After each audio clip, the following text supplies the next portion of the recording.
वहीं बिहार चुनाव में प्रचार के दौरान राहुल गांधी के एक बयान ने महागठबंधन के लिए मुसीबत खड़ी कर दी है। अब उनके इस बयान का असर बिहार चुनाव पर क्या होगा वो तो 14 नवंबर को ही पता चलेगा। उनके इस बयान पर एनडीए के घटक दल भी अपनी नाराजगी जता रहे हैं।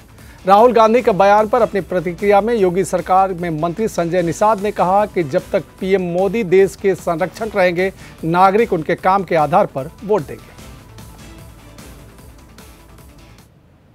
अरे जब तक मोदी रहेंगे,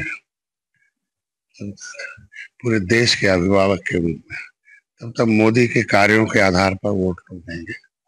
कुछ है लोकल भी मुद्दे, लेकिन केंद्र और राज्य जब दोनों में सरकार एक होती है तो विकास अच्छा होता है। जैसे उत्तर प्रदेश में आप देखे होंगे कि हम रेवेन्यू में सरप्लस है, हर क्षेत्रों में उत्तर प्रदेश सर्वोत्तम प्रदेश है। बिहार भी सर्वोत्तम प्रदेश बना, इसके वजह से मछुआरे वहाँ लगभग